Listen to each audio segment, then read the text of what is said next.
গোল গোল গোল বড় গোল বিশ্বকাপ আসছে তো আমাদের মানে উচ্ছ্বাস উন্মাদনা থাকবে, এটাই স্বাভাবিক। আর আমিও চিন্তা করলাম যেহেতু বিশ্বকাপ কাছাকাছি চলে আসছে, আপনাদের জন্য স্পেশাল কিছু রিভিউ নিয়ে আসা উচিত।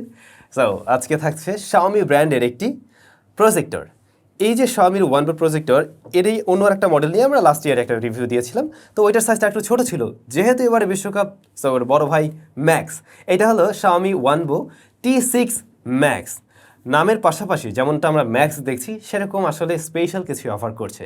1080p ভিডিও পাবেন, এটাতে ডুয়াল স্পিকার রয়েছে বিল্ট ইন, তারপরে অবশ্যই HDMI পোর্ট পাবেন, ইলেকট্রনিক ফোকাস সিস্টেম রয়েছে এবং 650 ANSI লুমেন্স থাকছে। আর এখানে কিন্তু 4D কিস্টোন কারেকশন এবার ব্যবহার হয়েছে, মানে প্রজেক্টরটা আপনি জাস্ট যে কোনো জায়গায় রাখলেই হবে, আলাদা করে আপনাকে আর সেট করে নিতে হবে না, কোনো ফোকাসিং ঠিক করতে হবে না, অটোমেটিক এটা ঠিক করে নেবে। যেমনটা আমরা ক্যামেরার ক্ষেত্রে দেখি, কারো ছবি তুলতে চাইলে সামনে আসলে অটোমেটিকই ফোকাস করা শুরু করে, ঠিক অলমোস্ট সেরকমই। তাহলে ফার্স্টেই বক্স কন্টেন্ট, এই যে স্কোয়ার বক্স, যার মাঝে আপনারা প্রজেক্টর পেয়ে যাবেন, প্রয়োজনীয় ক্যাবলস রয়েছে এবং এটাতে পাওয়ার দেওয়ার জন্য অ্যাডাপ্টার থাকবে, আর সুন্দর একটা রিমোট। শাওমির অ্যাজ ইউজুয়াল যে রিমোটগুলো আমরা দেখতে পাই এই ধরনের প্রোডাক্টের সাথে থাকে অলমোস্ট সেরকমই। বিল্ট ম্যাটেরিয়ালস হিসেবে প্লাস্টিকেই তৈরি, সামনে পিছনে আশেপাশে সব কিছুই প্লাস্টিকের। উপরে একটি বাটন থাকছে যা মূলত পাওয়ার বাটন, আর রেয়ারে বা পিছনে থাকছে সমস্ত রকমের পোর্টসগুলো, দুইটা USB পোর্ট, একটি HDMI port, AV input line রয়েছে এবং অডিও আউটপুট থাকছে। আর এটা যেহেতু পোর্টেবল, এটা আপনি ক্যারি করবেন, সেই জন্য সুন্দর একটা স্ট্র্যাপ থাকছে যা মূলত আর্টিফিশিয়াল লেদার দিয়ে তৈরি। একটু অন্যরকম, মানে প্রজেক্টরের সাথে জিনিসটা মানানসইও না, আবার কাজে লাগার মতো। তবে অবশ্যই এই প্রজেক্টর আপনি চাইলে কোনো ট্রাইপডের উপরে সেট করতে পারবেন, কোনো স্ট্যান্ডের উপরে সেট করতে পারবেন, যেমনটা এই মুহূর্তেও আছে একটি স্ট্যান্ডের উপরেই সেট করা। একটা প্রজেক্টর কেনার ক্ষেত্রে আপনি প্রথমে হয়তো গুরুত্ব দেবেন এটার ব্রাইটনেস কতটুকু রয়েছে, আলো কতটুকু রয়েছে, কারণ যত বেশি ব্রাইট হবে তত বেটার রেজাল্ট আপনি পাবেন, এটাই তো। তো আমরা শুরুতে জানছিলাম এটা 650 ANSI লুমেন্স দিচ্ছে এবং 20,000 ঘন্টা হলো যার লাইফ টাইম। যদি ধরুন দিনে আপনি মোটামুটি 2.5 ঘন্টা থেকে 3 ঘন্টাও এটা ব্যবহার করেন, তাতেও প্রায় 18 থেকে 20 বছর ব্যবহার করা যাবে। সো এইটার ব্রাইটনেস আমরা অবশ্যই ভালো পেয়েছি এবং স্ক্রিন সাইজ এটাও একটা বিষয়। আমরা 100 ইঞ্চ করে দেখছিলাম, তাতে সবচাইতে বেটার রেজাল্ট পাওয়া যাচ্ছিল। তবে কোম্পানি ক্লেম করছে এটা আপনি চাইলে 150 ইঞ্চও করতে পারবেন এবং 1080p রেজুলেশনেই তখন আপনি একটা বেটার রেজাল্ট পাবেন। তবে সেই ক্ষেত্রে টোটাল রুমটা একদমই অন্ধকার করে রাখা উচিত। আর যখন কিনা আপনি স্ক্রিন সাইজ ছোট করবেন, অর্থাৎ সেটা 100 ইঞ্চ হতে পারে, 80 ইঞ্চ হতে পারে, তখন রুমে যদি হালকা কিছুটা আলোও থাকে তাতেও কিন্তু এটা আপনি ইজিলি ব্যবহার করতে পারবেন। এরপরে আসছি এর সাউন্ড কোয়ালিটিতে। সেখানে আমরা জানছিলাম এখানে দুইটা স্পিকার রয়েছে।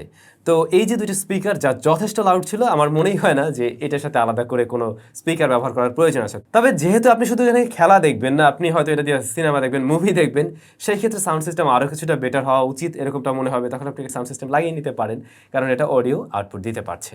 তো আমরা যতটুকু ব্যবহার করছিলাম, মুভি টুভি দেখা হয়েছে, এছাড়াও যে আমরা আগের খেলা সেগুলোই দেখছিলাম, পাশাপাশি অনেক গান টান হ্যাংট্যাং অনেক কিছুই দেখা হলো। যা দেখলাম এটা বেশ কালারফুল। প্রজেক্টরের ক্ষেত্রে একটু কালারফুল হলেই ভালো লাগে, কারণ দেখা গেছে আপনি যে ব্যাকগ্রাউন্ডের উপর ফেলছেন সেটা একদম পিওর হোয়াইট না হতে পারে, আবার এমনটাও হতে পারে আপনি সরাসরি দালানের উপরেই ফেলেন, যেটা আমরা করছিলাম। তো তাতে করে আমাদের কাছে মনে হয়েছে এটা যথেষ্ট কালারফুল এবং আমরা একটা বেটার রেজাল্ট পেয়েছি। এর কন্ট্রাস্ট রেশিও হলো 2000:1। আর শার্পনেসের দিক থেকে কমতি মনে হবে না, যেহেতু এটা 1080p রেজুলেশনের। আমার কাছে আরও 3-4টা প্রজেক্টর আছে যেগুলোর সাইজ আরও কিছুটা ছোটো, ওগুলোর সাথে আমরা মোটামুটি একটু কম্পেয়ার করে দেখছিলাম এক প্রকার। তো তাদের তুলনায় এটার ব্রাইটনেসটা বেশি ছিল অনেকটাই। এটা রান করছে কিন্তু Android 9 দিয়ে। Android 9 একটু পিছনের দিকে মনে হতে পারে, Android 10 হলে আরও বেশি বেটার হতো। আমি জানি না আসলে এখানে আপডেট আসবে কিনা, তবে Android 9 নিয়ে আমাদের কোনো সমস্যায় পড়তে হয়নি। একটা স্মার্ট টিভি আমরা যেভাবে ব্যবহার করি একদম অ্যাজ লাইক অ্যাজ সেম, মানে এটাও আপনি একটা টিভি হিসেবে ব্যবহার করতে পারছেন ওরকমটাই, জাস্ট ডিসপ্লের জায়গায় আপনি এটাকে প্রজেকশন করছেন, দ্যাটস ইট। আমরা গুগল প্লে স্টোর থেকে কিন্তু অ্যাপ্লিকেশন ডাউনলোড করতে পারছিলাম, আমরা গেম প্লে করছিলাম। এছাড়াও আপনি ইউটিউব চালাতে পারবেন, নেটফ্লিক্স চালাতে পারবেন, যদিও এগুলো এখানে কিন্তু বিল্ট ইন অবস্থায় রয়েছে, অর্থাৎ প্রি ইনস্টলড অবস্থায় আছে, অ্যামাজন প্রাইম, তারপর নেটফ্লিক্স এবং ইউটিউব। আর গুগলের টিভি অপারেটিং সিস্টেমের জন্য যে অ্যাপ্লিকেশনগুলো রয়েছে সেগুলো তো আপনি অনায়াসে ইনস্টল করে নিয়ে ব্যবহার করতেই পারেন। তারপরে যারা সরাসরি টিভি দেখতে চান, আপনি চাইলে টফি বা এই ধরনের অ্যাপ্লিকেশনগুলো ডাউনলোড করে নিতে পারেন, সেই ক্ষেত্রে আপনি সরাসরি এখান থেকে টিভি উপভোগ করতে পারবেন। আর এই বিষয়গুলো বাদ দিয়েও আপনি সরাসরি চাইলে HDMI লাইন দিয়েই ব্যবহার করতে পারছেন, তখন আপনি আপনার ল্যাপটপ কম্পিউটারের সাথে কানেক্ট করে নিয়ে ইজিলি ব্যবহার করতে পারবেন। শাওমির এই প্রজেক্টরে প্রসেসর হিসেবে থাকছে কোয়াড কোর একটি প্রসেসর এবং এখানে র্যাম পেয়ে যাবো আমরা 2GB, স্টোরেজ রয়েছে 16GB, যার মধ্যে হয়তো আপনি মোটামুটি বলতে পারেন 7 থেকে 8 জিবি ব্যবহার উপযোগী পাবেন, বাকিটা এর সিস্টেমই দখল করে নিয়েছে। তবে আপনি অবশ্যই এখানে আলাদা মেমোরি কার্ড, সরি একটা ব্যাপার বলা উচিত, মেমোরি কার্ডের ক্ষেত্রে আমরা কিন্তু কোনো স্লট পাইনি, আপনি কার্ড রিডার দিয়ে ব্যবহার করতে পারবেন, তাছাড়া আপনি পেন ড্রাইভ অবশ্যই ব্যবহার করতে পারবেন। যেহেতু এটা অ্যান্ড্রয়েড অপারেটিং সিস্টেমে রান করছে, আমরা চাইলে কিন্তু ছোটোখাটো গেম প্লেও করতে পারবো, যদিও এর প্রসেসর আহামরি না, আমরা র্যামও সেরকম পাইনি, মাত্র 2 জিবি। সুতরাং আপনি একদম বেসিক গেমিং করতে চাইলে করতে পারবেন, যা আবার এই রিমোট দিয়েই খেলা যায়। তো আমরা সেরকম একটু টুকটাক গেম খেলে দেখছিলাম, গেম প্লে ভালো ছিল, একদম মানে এন্ট্রি লেভেল বা এই ধরনের বেসিক যে গেমগুলো রয়েছে সেগুলোই খেলার উপযোগী। অনেক কম দামি প্রজেক্টরই দেখা যায় এই যে লেন্সটা থাকে এটা প্লাস্টিক লেন্স হয়ে থাকে, বাট এটার ক্ষেত্রে কিন্তু একদম পিওর গ্লাস লেন্স থাকছে, যার ফলে আপনি ক্ল্যারিটিটা আরও বেটার পাবেন, ইভেন স্ক্র্যাচ পড়ার পসিবিলিটিও কম থাকবে। তবে এবারে এই প্রজেক্টরের সবচাইতে যে বিষয়টা আমার ভালো লেগেছে তা হলো অটোমেটিক ফোকাসিং সিস্টেম বা কিস্টোন কারেকশন যে সিস্টেমটা রয়েছে সেটা। আপনি এই প্রজেক্টর জাস্ট যে কোনো এক জায়গায় রাখলেন, এরপরে প্রজেক্টরের স্ক্রিন সামনে পেলেই হলো, ও নিজে থেকেই ফোকাসিংটা ঠিক করে নিতে পারে। এছাড়াও 4D যে কিস্টোন কারেকশন রয়েছে, যদি একটু আঁকাবাঁকা থাকে ও অটোমেটিক স্ক্রিনটাকে সোজা করে নেয়, যদিও আপনি ম্যানুয়ালি সেটা নিজে ঠিকঠাক করেও নিতে পারবেন, বাট এর অটোমেটিক সিস্টেমটা নিয়ে আমার মনে হয় আপনি শতভাগ সন্তুষ্ট থাকবেন। এছাড়াও আপনি চাইলে কিন্তু এর রেসপেক্ট রেশিও চেঞ্জ করে নিতে পারবেন, অর্থাৎ স্কেল সেট করে নিতে পারবেন। নর্মালি এটা থাকে হচ্ছে 16:9 রেসপেক্ট রেশিওতে, তবে আপনি চাইলে এটাকে আবার 4:3তেও নিতে পারবেন। হয়তো অনেক সময় খেয়াল করবেন প্রজেক্টর চালালে একটা শব্দ হয়, মানে একটা নয়েজ পাওয়া যায়, এটা মূলত ভিতরে ফ্যান থাকে, প্রজেক্টরকে ঠান্ডা রাখার প্রয়োজন হয়। তো এটার মাঝেও আমরা কিন্তু সেরকম ফ্যান পাচ্ছি দুটো, আর এটার নয়েজটা খুব বেশি ছিল না, বাট আমরা যখন সামনে দিয়ে টেম্পারেচারটা একটু মেপে দেখছিলাম কতটুকু গরম হয়, দেখলাম অলমোস্ট 40 ডিগ্রি কাছাকাছি চলে আসছিল বা এর মধ্যেই ঘোরাফেরা করছিল। তবে ভালো বিষয় এটাই যে খুব বেশি নয়েজ করছে না দুটি ফ্যান থাকা সত্ত্বেও। রিমোটে মোটামুটি প্রয়োজনীয় বাটনসগুলো রয়েছে, এছাড়াও ডেডিকেটেড কিছু বাটনস থাকছে, আর আপনি এইটা দিয়েই কিন্তু মানে ওই যে যখন কিনা কোনো কিছু লিখবেন, কোনো সার্চ করবেন, সেটা টাইপ করে করতে পারবেন। এছাড়াও গুগল অ্যাসিস্ট্যান্ট বাটন রয়েছে, আপনি সরাসরি এটা চেপেই জাস্ট মুখে বললেই হবে, আপনি তখন সার্চ করে মানে মুখে বললেই অটোমেটিক সার্চ করবে, সেটাই প্লে করতে পারবে। আর এইটাতে মাউস পয়েন্টার সিস্টেমটাও দেওয়া হয়েছে এবারে, আপনি চাইলে মাউসের মতো করেও এই রিমোট দিয়ে ব্যবহার করতে পারবেন, যেটা একদম মাউসের মতো তো হয় না, বাট ওই যে একটা একটা করে চেপে চেপে নেওয়ার চাইতে কিছুটা বেটার রেজাল্ট পাওয়া যায় আর কি। এবারে ফাইনালি এই প্রজেক্টরের কিছু খারাপ দিক, কিছু ভালো দিক আমরা অবশ্যই জানবো, তবে তার আগে আমাদের এর দাম জানা উচিত, রাইট? আমাদের আজকের ভিডিও স্পন্সর ফেমাস গ্যাজেট, যাদের কাছে আপনারা 1 বছরের ওয়ারেন্টি সহ এই সুন্দর প্রজেক্টরটি পেয়ে যাবেন। এছাড়া অন্যান্য মডেলের প্রজেক্টরগুলো অ্যাভেলেবেল রয়েছে এবং বর্তমান সময়ের জনপ্রিয় সমস্ত রকম গ্যাজেটগুলোই তাদের সাথে আপনারা পেয়ে যাবেন। 1 বছরের ওয়ারেন্টি সহ এই প্রজেক্টরটির প্রাইস হলো 27,490 টাকা, মানে 27,500 টাকা।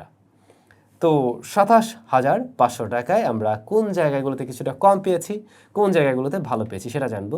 আর যারা কিনবেন তাদের জন্য কিন্তু ডেসক্রিপশনে লিঙ্ক দেওয়া থাকবে, অবশ্যই চেক করে নেবেন। সো আমরা ভালো দিকে যাওয়ার আগে যে বিষয়গুলো আমার কাছে কম মনে হয়েছে সেটা একটু শেয়ার করি।